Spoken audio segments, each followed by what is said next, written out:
Hello everyone, I am doctor Jagjeet, I am history teacher.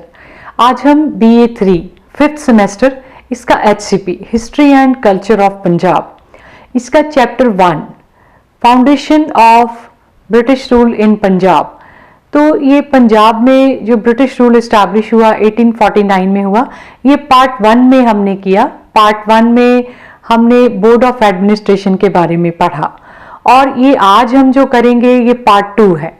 Part 2 में the administration of Punjab under John Lawrence, या इसको हम ये भी कह सकते हैं रिफॉर्म्स ऑफ जॉन लॉरेंस, या इसको एक और नाम दिया जाता है Punjab as the state of chief commissioner. Punjab as chief commissioner state भी कहा जाता है। तो ये पार्ट 2 में जॉन लॉरेंस के बारे में मैं आपको बताऊंगी कि बोर्ड ऑफ एडमिनिस्ट्रेशन जो इस्टेब्लिश हुआ था, लॉर्ड डलहौजी ने उसको इस्टेब्लिश किया था पंजाब में। 3 ब्रिटिश ऑफिसर्स का एक बोर्ड बनाया गया था जिसको बोर्ड ऑफ एडमिनिस्ट्रेशन बोला गया 1849 में, जब पंजाब अंग्रेजी राज्य का हिस्सा बना। और वो 5 सालों का एक समय माना गया था कि 5 साल के लिए ये बोर्ड बनाएंगे। इसमें हेनरी लॉरेंस जो है वो चेयरपर्सन थे, उनके साथ में उनका भाई जॉन लॉरेंस और एक थर्ड पर्सन था चार्ल्स मेंसल, जो बाद में चला गया, उसकी जगह पे रॉबर्ट मॉन्टगोमरी वो आ गया। पर किसी वजह से चलते चलते इनमें आपस में डिस्प्यूट रहा, 2 भाई हेनरी लॉरेंस और जॉन लॉरेंस में। एंड फाइनली 1853, अभी 5 साल का समय पूरा नहीं हुआ था, उससे 1 साल पहले ही हेनरी लॉरेंस जो हैं उन्होंने रिजाइन कर दिया, क्योंकि उनके विचार उनके भाई और जो बोर्ड का मेंबर भी था जॉन लॉरेंस उसके साथ में मिलते नहीं थे। तो इसलिए हेनरी लॉरेंस अलग रहना चाहते थे, किनारा कर लिया। और जो उस समय जो गवर्नर थे लॉर्ड डलहौजी, उनका झुकाव किस तरफ था? वो था जॉन लॉरेंस की तरफ। इसलिए जॉन लॉरेंस जो है उनको फेवर मिला लॉर्ड डलहौजी की तरफ से और उनको ऑल इन ऑल इंचार्ज बना दिया गया पूरे के पूरे पंजाब का, कि अब कोई बोर्ड ऑफ एडमिनिस्ट्रेशन नहीं रहेगा। पंजाब जो है, पंजाब को पहले डिविजन्स में बांटा गया था। डिविजन्स 7 डिविजन्स थे और उन डिविजन्स के ऊपर कमिश्नर्स अपॉइंट किए गए थे, कमिश्नर्स जो कि ब्रिटिशर्स थे। और इन कमिश्नर्स के ऊपर एक चीफ कमिश्नर लगा दिया गया, और वो चीफ कमिश्नर कौन होगा? वो जॉन लॉरेंस होगा। अब पंजाब स्टेट जो है उसमें कोई बोर्ड ऑफ एडमिनिस्ट्रेशन नहीं है। ये सारी की सारी डिविजन्स जो हैं इनके कमिश्नर किसको रिपोर्ट करेंगे? चीफ कमिश्नर को। चीफ कमिश्नर का स्टेट बन गया जॉन लॉरेंस। इन्होंने जो है 1853 में ये चार्ज संभाला और 1859 तक ये पंजाब में रहे। उसके बाद में ये वापस ब्रिटेन चले गए। तो ये तकरीबन 6 साल का समय है। उसमें इन्होंने जो मेन काम किए हैं, सबसे पहला, ज़्यादातर काम जो है वही हैं जो बोर्ड ऑफ एडमिनिस्ट्रेशन के समय चल रहे थे, क्योंकि उसी को कंटिन्यू किया था। जो काम अधूरे थे, जो बीच में चल रहे थे, उनको कंटिन्यू कर दिया या आगे बढ़ा दिया, ये कह सकते हैं। बोर्ड ऑफ एडमिनिस्ट्रेशन के समय पे जो एडमिनिस्ट्रेटिव स्ट्रक्चर जो है वो किया गया था, उसको एक तरह से रिवाइव कर दिया गया। वही कि 7 डिविजन्स बनाए गए पंजाब के और उन डिविजन्स के ऊपर कमिश्नर लगा दिए गए जो कि अंडर होंगे चीफ कमिश्नर के। और आगे इन डिविजन्स को डिस्ट्रिक्ट्स में बांट दिया गया। डिस्ट्रिक्ट्स के अंदर डिप्टी कमिश्नर होंगे और वो डिस्ट्रिक्ट आगे तहसील में बांटे गए। तहसीलों के ऊपर तहसीलदार होंगे। कमिश्नर और डिप्टी कमिश्नर, ये दोनों जो रुतबे हैं ये ब्रिटिशर्स के लिए बिल्कुल रिजर्व थे। बाकी रैंक्स के लिए, बाकी जो पोस्ट हैं उनके लिए किसी भारतीय या किसी भी ब्रिटिशर्स को लिया जा सकता था। उसके बाद में जो ये जॉन लॉरेंस हैं, इन्होंने एजुकेशन के लिए काम किया, रिफॉर्म इन एजुकेशन, कि पंजाब में एजुकेशन का स्ट्रक्चर जो है वो बहुत पुराना, वही ऐसे धार्मिक तौर पर शिक्षा जो दी जाती थी उसको फॉर्मल रूप में सारा का सारा लेके आए। Schooling, primary school, middle school, high school, even colleges का सिस्टम, लाहौर में कॉलेजेस खोले गए। ये जॉन लॉरेंस के समय पे ये सारा काम हुआ जो एजुकेशनल रिफॉर्म्स हुए। Even reform in police system किया जॉन लॉरेंस ने।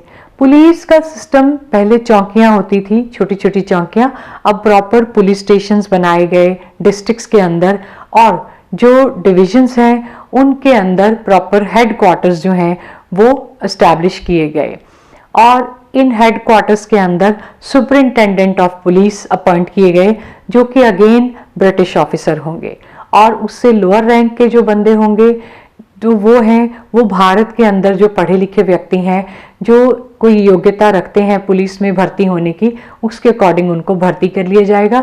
बट जो हायर रैंक्स हैं वो ब्रिटिशर्स को ही दिया जाएगा। जो हायर पेड हैं, हायर रैंक्स जो हैं वो टोटली रिजर्व किसके लिए होंगे, वो ब्रिटिशर्स के लिए होंगे। इसके अलावा एग्रीकल्चरल रिफॉर्म्स किए जॉन लॉरेंस ने। जॉन लॉरेंस ने ये देखा कि पंजाब के लोग प्रॉपर वही सिस्टम, गेहूं, मक्की, बाजरा इसको बीज रहे हैं, इसके अलावा और कोई खास खेती बाड़ी नहीं कर रहे हैं, जिसका इतना वैल्यू नहीं है। हर बंदा एक ही तरह की फसल बीजेगा तो डिमांड किस चीज़ की है, किसी चीज़ की नहीं है। तो ये एग्रीकल्चर को एक कमर्शियलाइज सिस्टम के अंदर लेके आने का काम किया जॉन लॉरेंस ने, और इन्होंने नई फसलें जो हैं उनको इंट्रोड्यूस किया पंजाब में, क्योंकि पंजाब एक ऐसा एरिया था जिसमें पहाड़ी इलाका भी है, रेतीला इलाका भी है और प्लेन एरिया भी है। तो ये मल्टीपल जो लैंड क्वालिटीज़ जो यहाँ पे थी उसका फ़ायदा उठाया ब्रिटिशर्स ने, जॉन लॉरेंस ने। जो पहाड़ी इलाका है वहाँ पे टी के बागान लगाए, और जो प्लेन एरिया है वहाँ पे और नई फसलें उन्होंने उगाई, या पहले भारत में चलती थी, इतनी ज़्यादा नहीं उगाते थे। तंबाकू की फसल है वो यहाँ पे, कपास जो है जो बाहर बहुत काम आती थी उसको बढ़ावा दिया।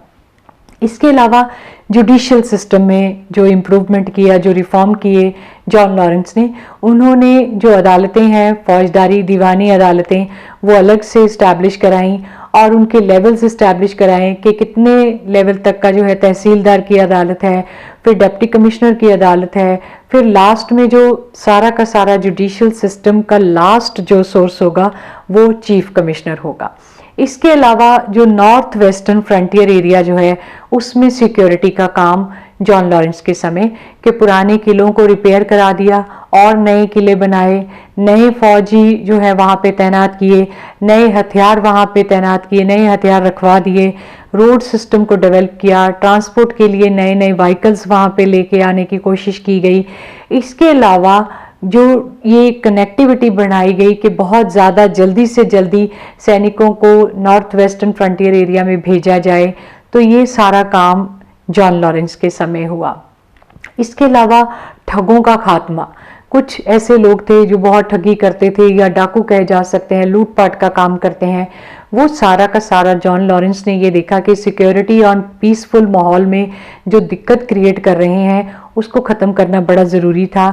ना तो प्रॉपर ट्रेड चलने देते थे, ना लोग डर के मारे कोई पैसा एक जगह से दूसरी जगह कैरी करते थे, तो ये बड़ी हिंड्रेंस थी एक ट्रेड के मामले में, जिसको ख़त्म किया जॉन लॉरेंस ने। उन्होंने ठगों को जो है वो ख़त्म कराना शुरू कर दिया, जेलों में डालना शुरू कर दिया, बड़ी बड़ी सज़ाएं दे दी ताकि आगे चल के वो ठगी का काम जो है वो बिल्कुल बंद कर दें। इसके अलावा उन्होंने पब्लिक वेलफेयर के लिए क्या काम किए कि जगह जगह पे अच्छी सड़कें बनवा दी। इवन छोटे छोटे लेवल के, जैसे हम बड़े हॉस्पिटल तो नहीं कह सकते हैं, सफाई के प्रबंध के लिए या लोगों की मेडिकल फैसिलिटी के लिए भी उन्होंने कुछ काम किया कि इतने लोग बीमारियों में मरते थे यहाँ पे भारत में और गंदगी इतनी फैलती थी, उसके लिए काफ़ी हद तक क्लीनलीनेस के ऊपर जोर दिया। काफ़ी हद तक जो सड़कें, नालियाँ, गलियाँ सही ढंग से बनवानी जाए और ताकि उनमें गंदगी ना हो, इकट्ठा ना हो गंद उनमें।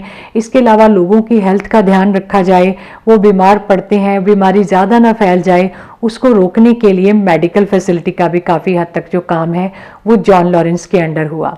इसके अलावा सोशल रिफॉर्म्स, जो पंजाब में भी हिंदू सिस्टम ज़्यादा था, ये सोशल सिस्टम में कई तरह की जो ट्रेडिशंस थी, जो कस्टम्स थी, जो कि बहुत देखने में बड़ी भयानक लगती थी, जैसे फीमेल इन्फेंटिसाइड है, ह्यूमन सैक्रिफाइसेस हैं, चाइल्ड मैरिज है, ये जो सती प्रथा है, इन सब के खिलाफ जो है आवाज़ उठाई जॉन लॉरेंस ने। उन्होंने इंटरफेयर करने की भी कोशिश की कि ये गलत बात है कि विमेन के लिए इतनी ज़्यादा एट्रोसिटीज़ जो हो रही हैं उसका कारण क्या है, कि अगर वो पढ़ लिख जाए, अगर वो भी कमाई के लिए रोल प्ले करे, तो क्यों उसको बचपन में मार देना, क्यों उसकी जल्दी शादी कर देनी है, क्यों पति के साथ में उसको जला देना है। डाउरी सिस्टम एक बहुत भयानक रूप धार जाता था कि मतलब लोगों को अपनी लड़कियां जो है बड़ी कॉम्प्रोमाइजिंग करना पड़ता था। बहुत यंग लड़की 10 साल की 40 साल के लड़के के साथ में जा रही है क्योंकि दहेज देने की कैपेसिटी नहीं है,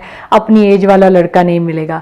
इवन एक बाइंग सेलिंग का काम भी चलता था कि लोग अपने घर का गुजारा करने के लिए अपनी लड़की की शादी किसी बूढ़े व्यक्ति के साथ में कर देंगे जो ये उनको काफ़ी पैसा देगा। तो ये टोटल सिस्टम जो चलते थे जिसमें टोटली जो है ये डिस्क्रिमिनेशन तो हम नहीं कह सकते, बट बिल्कुल ये सिस्टम अच्छे नहीं माने जा सकते।